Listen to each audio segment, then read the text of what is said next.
and welcome. Today I'm talking about believe in the extraordinary potential of your beautiful life. So welcome. If you're grieving, I send you grace and love and support. Support with a message of hope and the profound power of belief. The extraordinary potential of the mind and its ability to shape our lives. When you're in these deep emotions, it can feel devastating. And so I encourage you, as you tune in today, to just be in awe of the fascinating power of your mind. The capability, the incredible capability of your brain in healing and transforming your life. Your brain, whatever's between your ears, is the most powerful computer on the planet. There hasn't been anything that's been made by humankind that can even come close to the incredible healing capacity or just the working mechanism of your mind. And so by doing that, the brain has this remarkable thing, does not recognize the difference between reality and fantasy. I can remember watching Jaws back in the 70s, and now I look at that big shark and I think, oh my gosh, doesn't look like a shark at all. But back in the 70s, before all the special effects were in place, I was lifting my feet off the floor and backing out over the couch. You know, it took me a long time to get in the water again. And I can remember swimming in a lake and some, fancy kid, you know what I'm talking about, started to yell out shark. Well, I think I almost ran across the water. I was in a lake, for goodness sake. But anyway, this is the brain. The brain does not have a distinction between reality and fantasy and its potential for manifesting the dreams. So the future that you desire for yourself and what that looks like begins as a fantasy. We enter that information just like we do into our computer, data in, data out. And then our brain, pleasure reward system, starts to move towards what makes it feel good.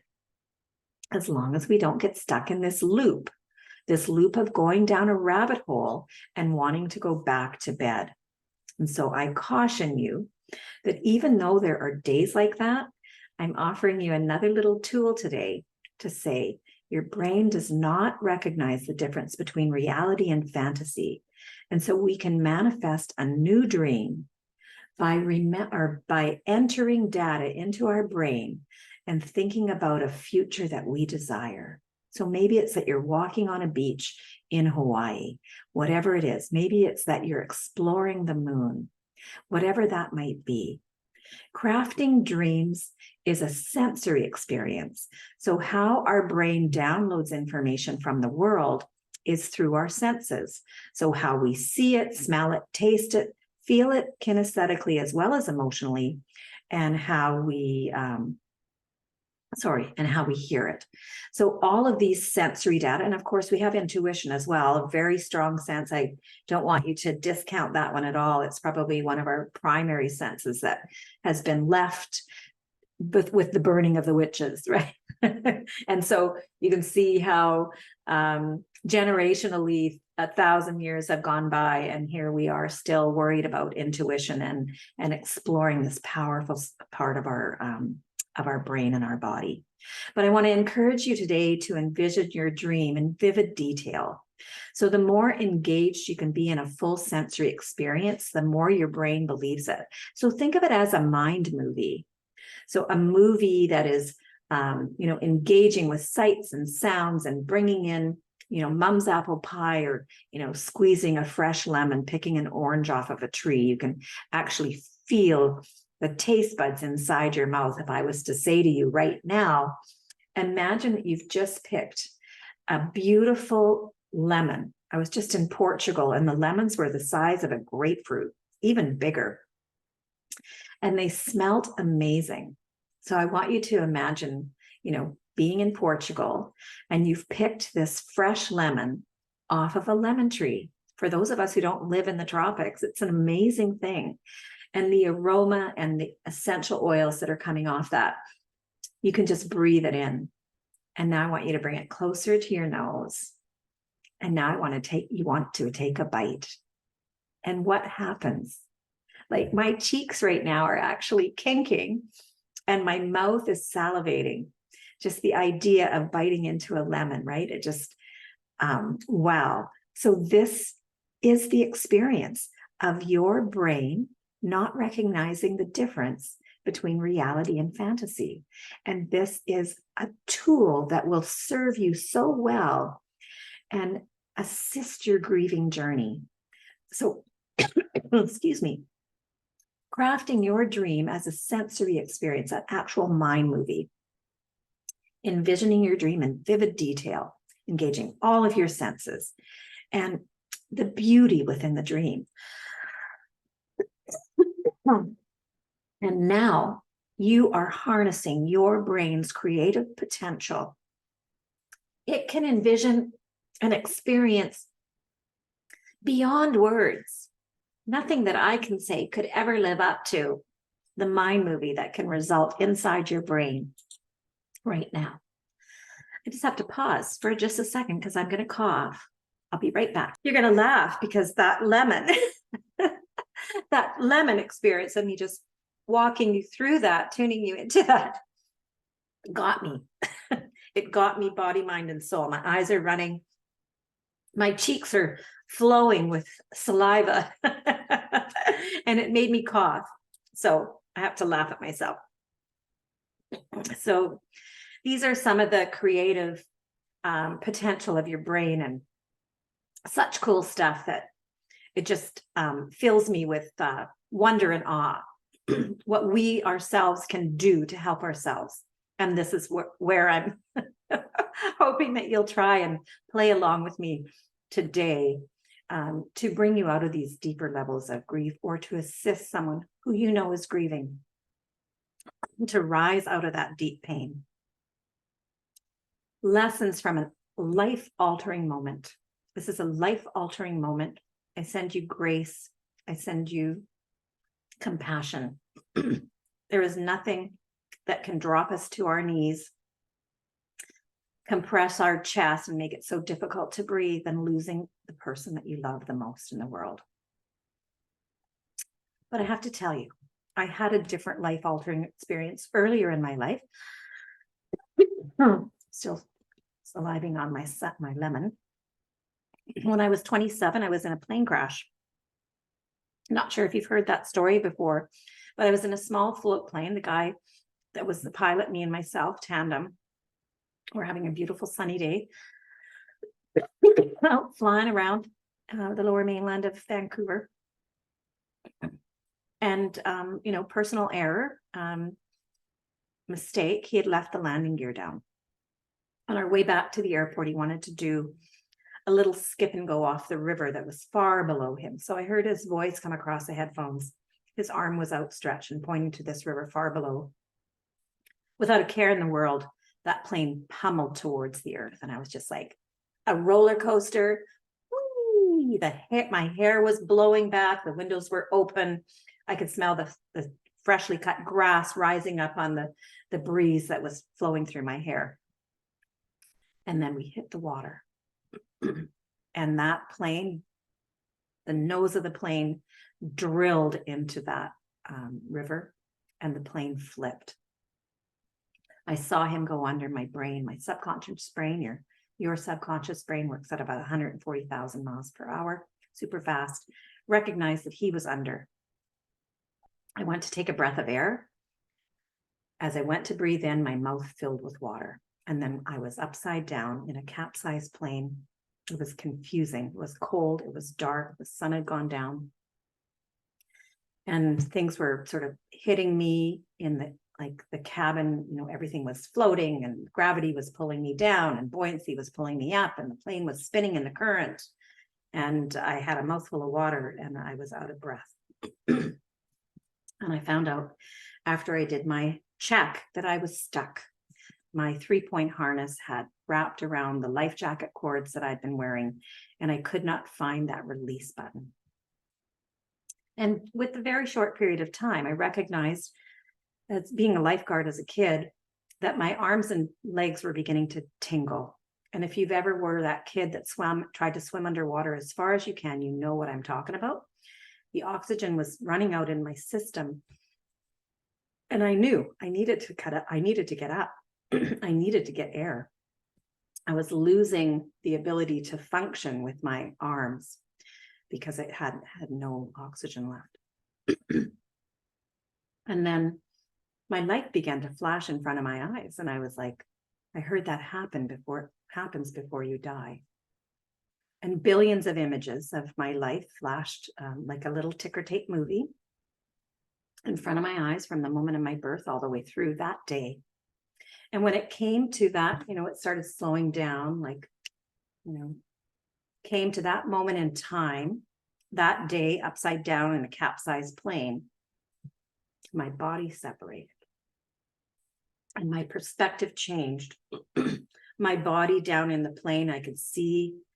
I was somewhere above watching this blonde woman with her long blonde hair blowing in the waves, in the water that was moving. And I was in this bright light. And I was quite fine there. There was no pain, there was no stress, there was no trauma. Quite the opposite. I was filled with a permeating feeling of unconditional love. I knew who I was. I knew what was happening to my physical body. And I didn't seem to have very much concern for her. That's where I was quite fine. Believe it or not. But then I got a preview of what would happen if I were to die. And that was a gift. That was my mind showing me two police officers walking through my parents' front yard up their big red brick steps and knocking on that old wooden door. And even though I couldn't hear the conversation unfold, I watched their facial expressions change from sort of like, why are you here? To acknowledgement, to understanding, to horror. And then my mom collapsed to the floor and she covered her head with her hands and she screamed. And she screamed really loud inside my head. And it snapped me back into my reality somewhere between this world and the next. I said, I'm not going to do that to them.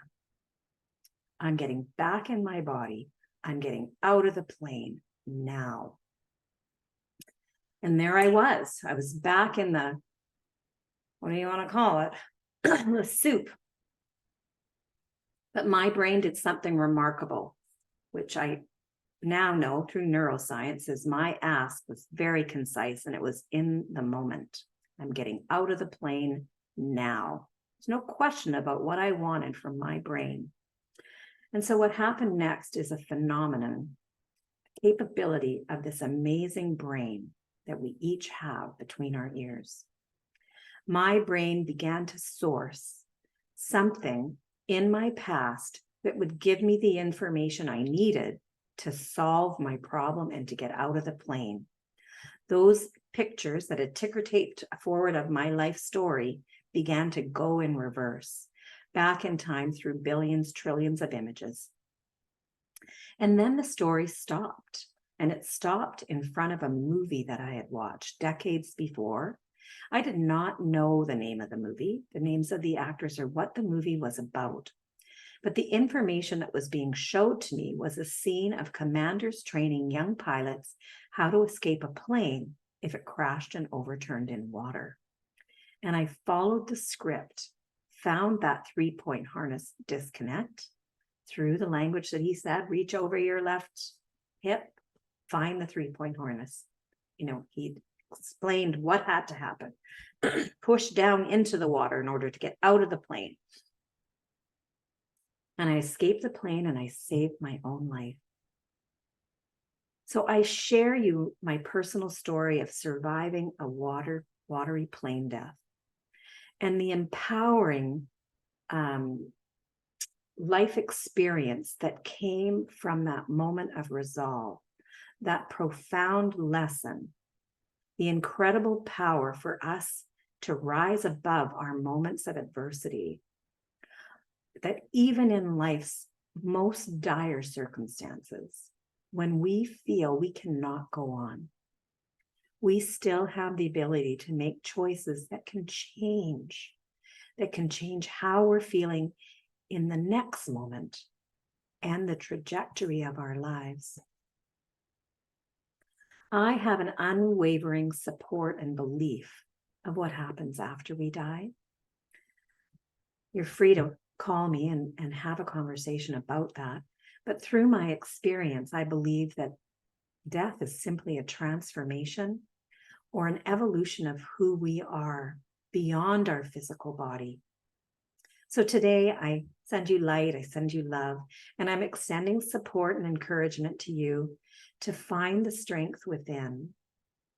And if you need that guidance and support for unlocking this beautiful life that's ahead of you, then I would love you to reach out.